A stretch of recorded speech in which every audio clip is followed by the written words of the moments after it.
मन, इंद्रियां और बुद्धि के द्वारा कभी भी शब्द को नहीं समझा जा सकता है।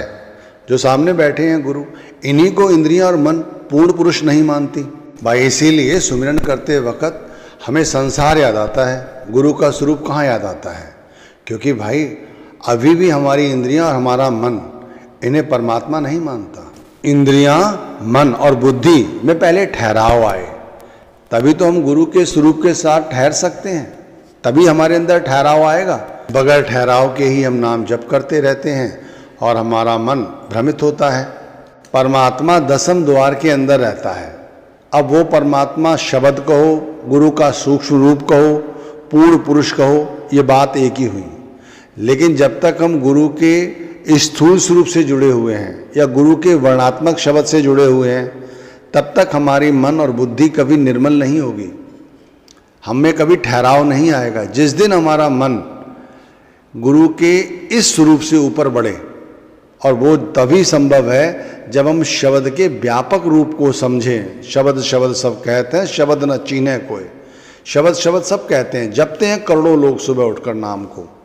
जिस जिस धर्म में हैं, जैसे जैसे हैं, सभी लोग नाम जप रहे हैं, लेकिन शब्द तक नहीं रसाई है। शब्द तक रसाई का मतलब है कि भाई जो शब्द आप जप रहे हैं उसे पूर्ण पुरुष माने। जैसे संसार में जो कुछ दिखाई दे रहा है, इस शब्द ने ही सबको बनाया है। शब्द ही सबको पालता है, पोसता है, बड़ा करता है, और अंत में शब्द ही सबको खा जाता है। ऐसा संसार में कुछ है ही नहीं जो शब्द के अधीन ना हो। सब कुछ शब्द के अंदर ही समाया हुआ है। सारी सृष्टि शब्द में समाई हुई है। आप अनुभव करो, जो हम बोल रहे हैं, खा रहे हैं, जो हम पचा रहे हैं, श्वास ले रहे हैं, ये सब शब्द है। जिस दिन ऐसा एहसास होगा, आप सुमिरन करने बैठोगे, आपको समझ आएगा कि मैं छोटा मोटा कोई नाम नहीं जप रहा हूं। ये वो नाम है जो संपूर्ण शब्द है, संपूर्ण ईश्वर है, संपूर्ण परमात्मा है। अब जो इसका ज्ञान दे रहा है वो उस परमात्मा से भी श्रेष्ठ है। तब गुरु की आपको कृपा महसूस होगी, गुरु की शक्ति आप जानेंगे, तब कुछ बात बनेगी। ऐसे गाल सबद सबद सब कहते हैं, सबद सुन के पार, सबद सुन के पार, सार कोई सबद कहावे, पश्चिम द्वार कै पार, पार कै पार समावे। ईश्वर, परमात्मा, शब्द, भगवान, ये जो कुछ हैं वो शब्द का ही रूप है। इस समय कलयुग चल रहा है। यहाँ वाणी कहती है कि अपने अंदर उतरकर उस ईश्वर का साक्षात्कार करो। मुंह से शब्द शब्द कहो, इससे कोई लाभ नहीं। अंदर उतरने के लिए हम सभी को एक रास्ता पता है कि हम आँखों के बीच में अपना ध्यान लगाते हैं और गुरु के पवित्र स्वरूप के साथ या किसी पवित्र मूर्ति का ध्यान करते हुए गुरु मंत्र को जपते हैं, सुमिरन करते हैं और अपने अंदर उतरते हैं। अपने अंदर हमें परमात्मा, ईश्वर, शब्द, इनका साक्षात्कार होना चाहिए, पर हमें अपने अंदर संसार दिखाई देता है।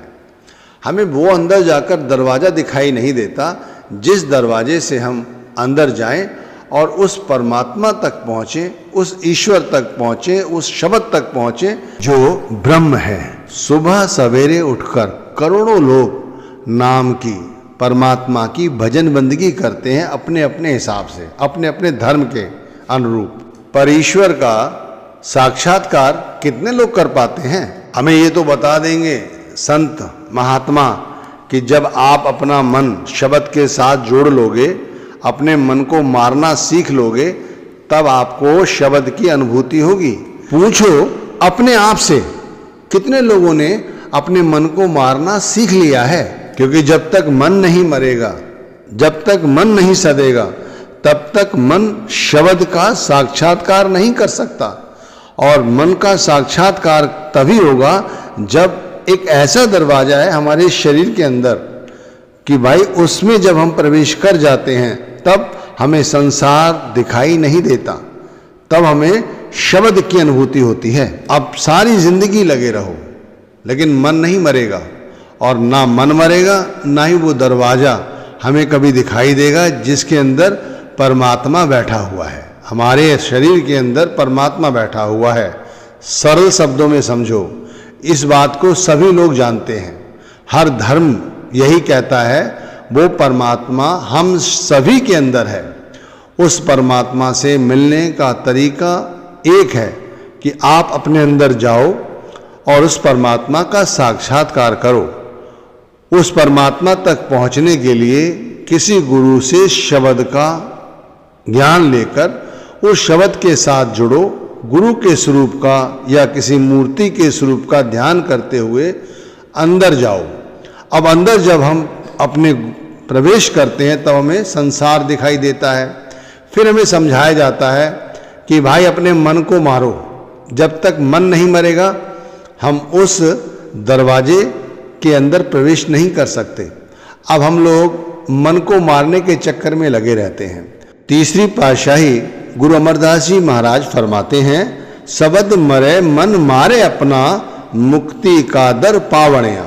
जब हम अपने मन को शब्द या नाम के साथ जोड़ देंगे तब हमारा मन निर्मल और पवित्र हो जाएगा और तब हमें मुक्ति प्राप्त होगी और वो दरवाज़ा जो हमारे अंदर है वो मिल जाएगा। अब जब तक हमारा मन पवित्र नहीं होगा, हमें मुक्ति प्राप्त नहीं होगी, तब तक वो दरवाज़ा जो हमारे अंदर है वो हमें मिलेगा नहीं। तो भाई परमात्मा तक पहुंचने के लिए मन को निर्मल करना होगा। ये बात तो समझ में आ गई सभी को कि मन निर्मल करो। निर्मल मन तब होगा, पवित्र तब होगा जब वो शब्द के साथ जुड़ जाएगा। अब संत तुलसी साहिब ने वाणी की जैसे शुरुआत की कि शब्द शब्द सब कहते हैं, शब्द सुन के पार। जब हमारा मन निर्मल और पवित्र हो जाएगा तब वो शब्द जो सुन के पार है हम उस तक पहुंच पाएंगे। हमारे सामने समस्या अब ये है कि हमारा मन निर्मल कैसे हो, हमारा मन पवित्र कैसे हो। भाई जो तरीका हम लोग अपना रहे हैं कि नाम जपने का, वो तो हम कब से जप रहे हैं। हमारा मन निर्मल तो नहीं हुआ, हमारा मन अभी तक पवित्र तो नहीं हुआ। शुरुआत यहाँ से करते हैं।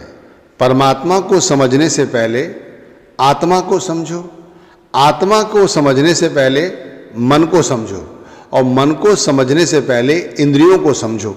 अब इंद्रियों और मन की बात करते हैं। इंद्रियां और मन कभी भी शब्द में पूर्ण श्रद्धा नहीं रखते, ना ही पूर्ण विश्वास रखते हैं। ये शब्द पर शंका करते हैं, परमात्मा पर शंका करते हैं।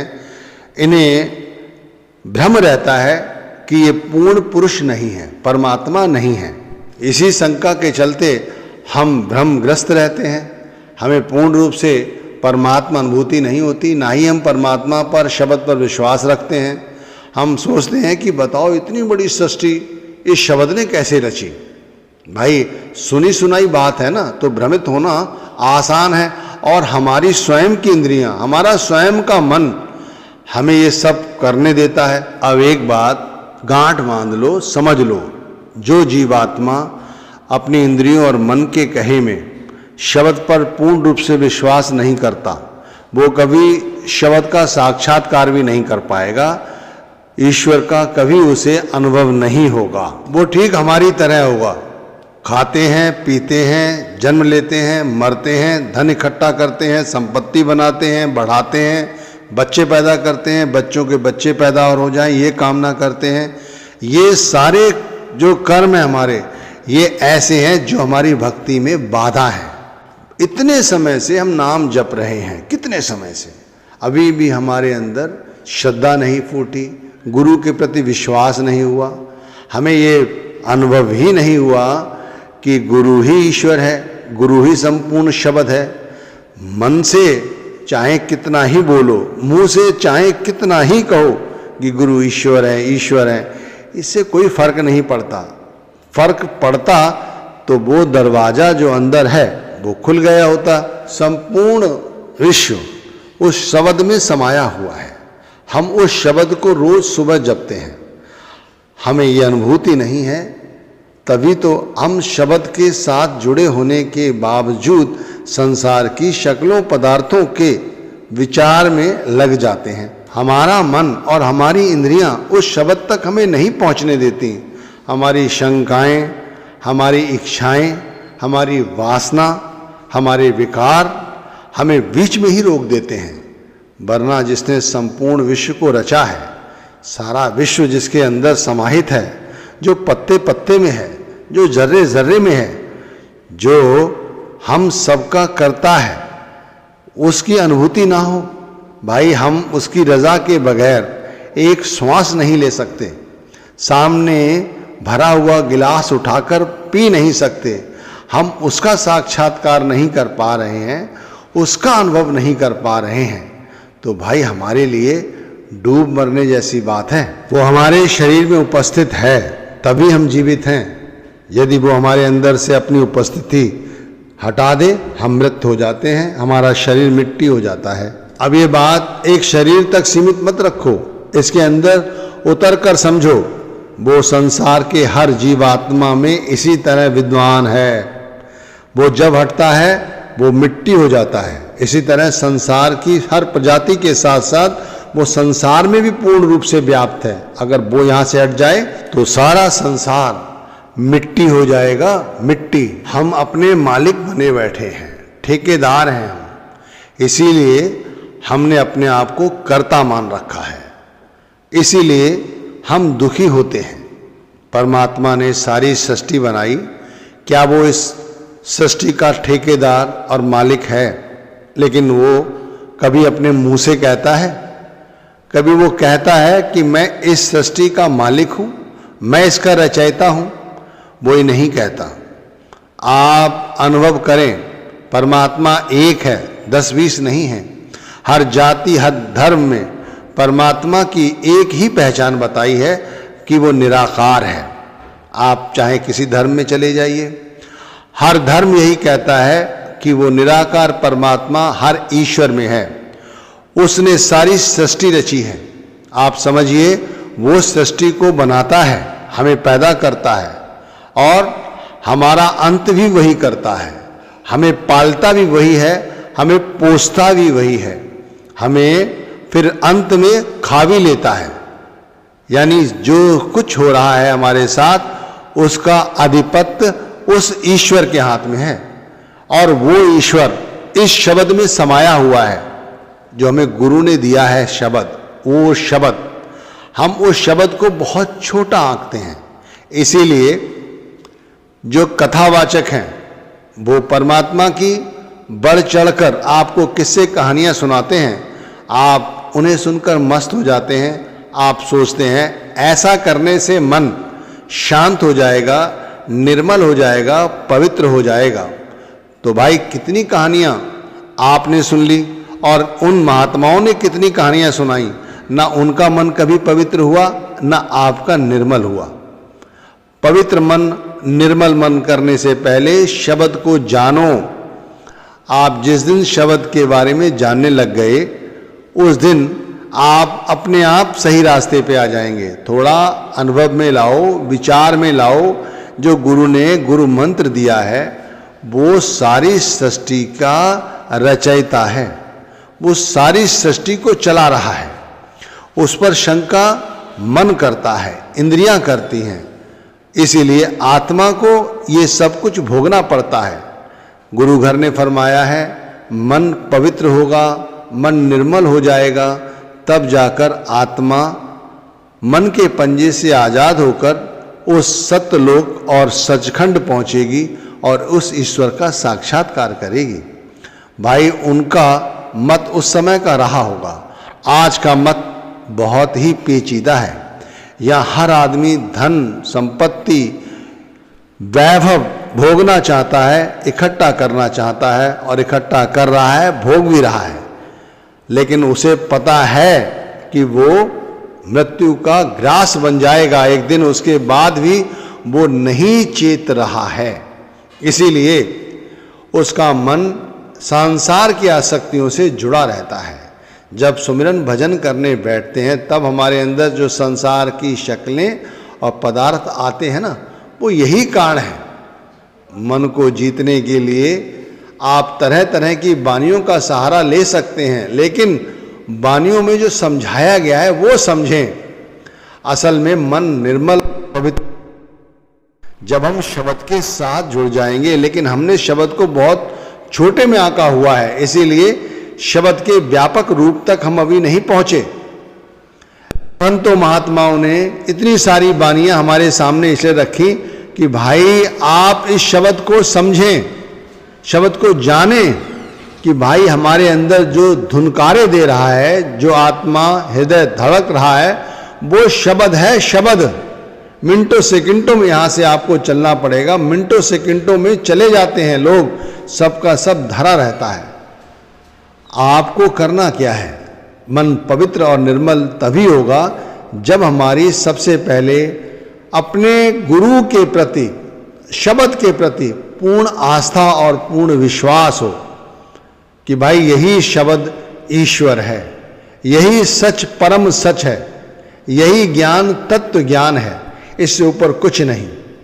जब सुमिरन करने बैठते हैं, की शक्लें और पदार्थ का हमारे अंदर आना लाजमी है, तो उन्हें आने दीजिए, उनका स्वागत भी कीजिए, लेकिन अपने आप को पूर्ण रूप से शब्द के साथ जोड़कर रखते हुए आप परमात्मा से ही ये गुहार लगाएं कि परमात्मा हमारे अंदर इन कामनाओं की आसक्ति को कम करे।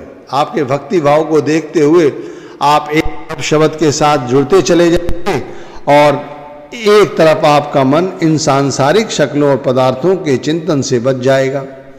जैसे जैसे आपका ध्यान शब्द के साथ जुड़ता जाएगा, वैसे वैसे आपके अंदर वो जो सूक्ष्म दरवाजा है, जिसके अंदर ईश्वर बैठा हुआ है, जिसे 10वां दरवाजा भी कहते हैं, वो दरवाजा खुलेगा।